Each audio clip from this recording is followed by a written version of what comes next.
जरा सोचिए कि आप दुनिया के सबसे ताकतवर इंसान हैं। कितनी ताकत, 13 लाख सेना के जवान, 5,889 न्यूक्लियर मिसाइलें, 3,652 फाइटर जेट और लगभग 361 युद्धपोत और पनडुब्बियां आपके एक आलिशान महल। वास्तव में ये ताकत एक इंसान के पास पिछले 40 सालों से ही, रूस के व्लादिमीर पुतिन के पास। ऐसी कौन सी जिंदगी थी जिसने एक गरीब परिवार के लड़के को दुनिया का सबसे ताकतवर इंसान बना दिया?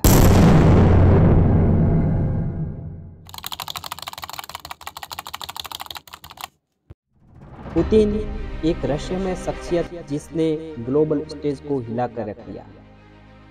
7 अक्टूबर 1952 को लेनिनग्राद रूस जॉब सेंट पीटर्सबर्ग से में उनका जन्म हुआ था। पुतिन की शख्सियत को आकार देने में उनके परिवार और परिवेश का बड़ा योगदान था। द्वितीय विश्व युद्ध के बाद सेंट पीटर्सबर्ग पूरी तरह से तबाह हो चुका था और पुतिन के परिवार की आर्थिक स्थिति इतनी अच्छी नहीं होने के कारण बचपन उनका बहुत मुश्किलों से गुजरा। पुतिन के पिता सोवियत नेवी में सबमरीन अधिकारी थे और इसी वजह से पुतिन में सोवियत संघ के प्रति प्रेम बचपन से ही काफ़ी गहरा था।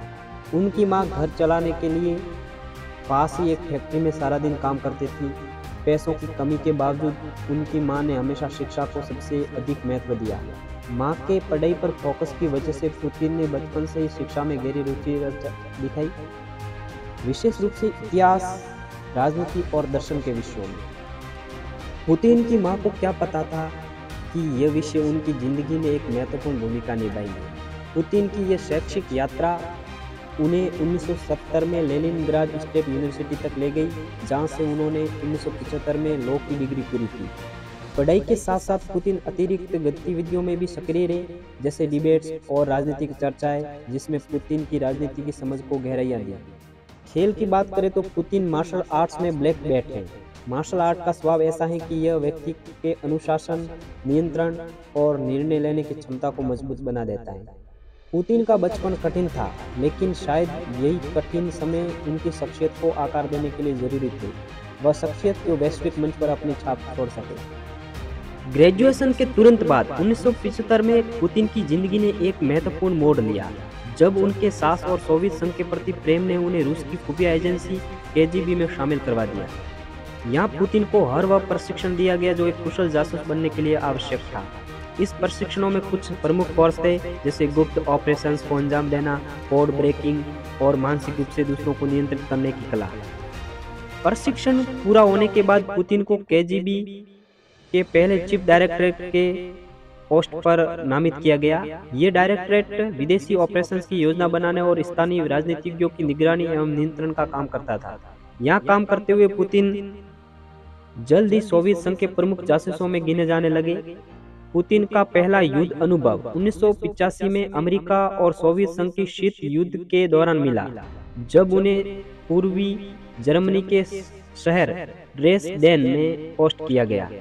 पुतिन 1990 तक ड्रेसडेन में तैनात रहे और यहीं से सोवियत संघ के पतन की शुरुआत हुई। 1990 में सोवियत संघ के अंत के बाद पुतिन निराश होकर रूस लौट आए, लेकिन वापस आने के बाद उनकी मुलाकात अपने पुराने विश्वविद्यालय के प्रोफेसर से हुई, जिन्होंने उन्हें KGB में शामिल करवाया था। यह मुलाकात पुतिन के भाग्य को बदलने वाली थी। 1991 में रूस में हुए सैन्य तख्तापलट के कारण सत्ता की स्थिति काफी बदल चुकी थी। इसे देखते हुए पुतिन ने KGB की खुफिया सेवा से इस्तीफा दे दिया। उसी समय पुतिन के प्रोफेसर ने भी इस्तीफा दिया और सेंट पीटर्सबर्ग के मेयर पद के उम्मीदवार बन गए और चुनाव जीत भी गए।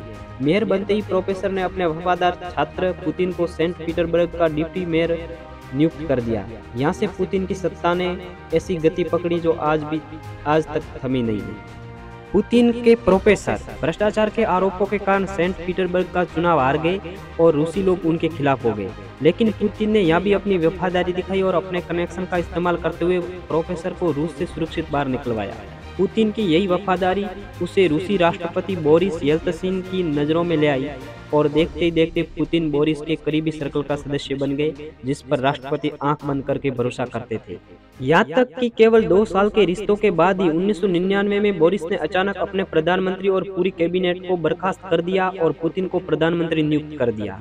उस समय तक रूस में पुतिन को कोई जानता नहीं था। प्रधानमंत्री बनने के बाद रूस में कुख्यात अपार्टमेंट बम धमाकों की शुरुआत हुई। ये धमाके 1999 में रूस के अलग अलग शहरों में हुए, जिसने पूरे देश को हिला के रख दिया।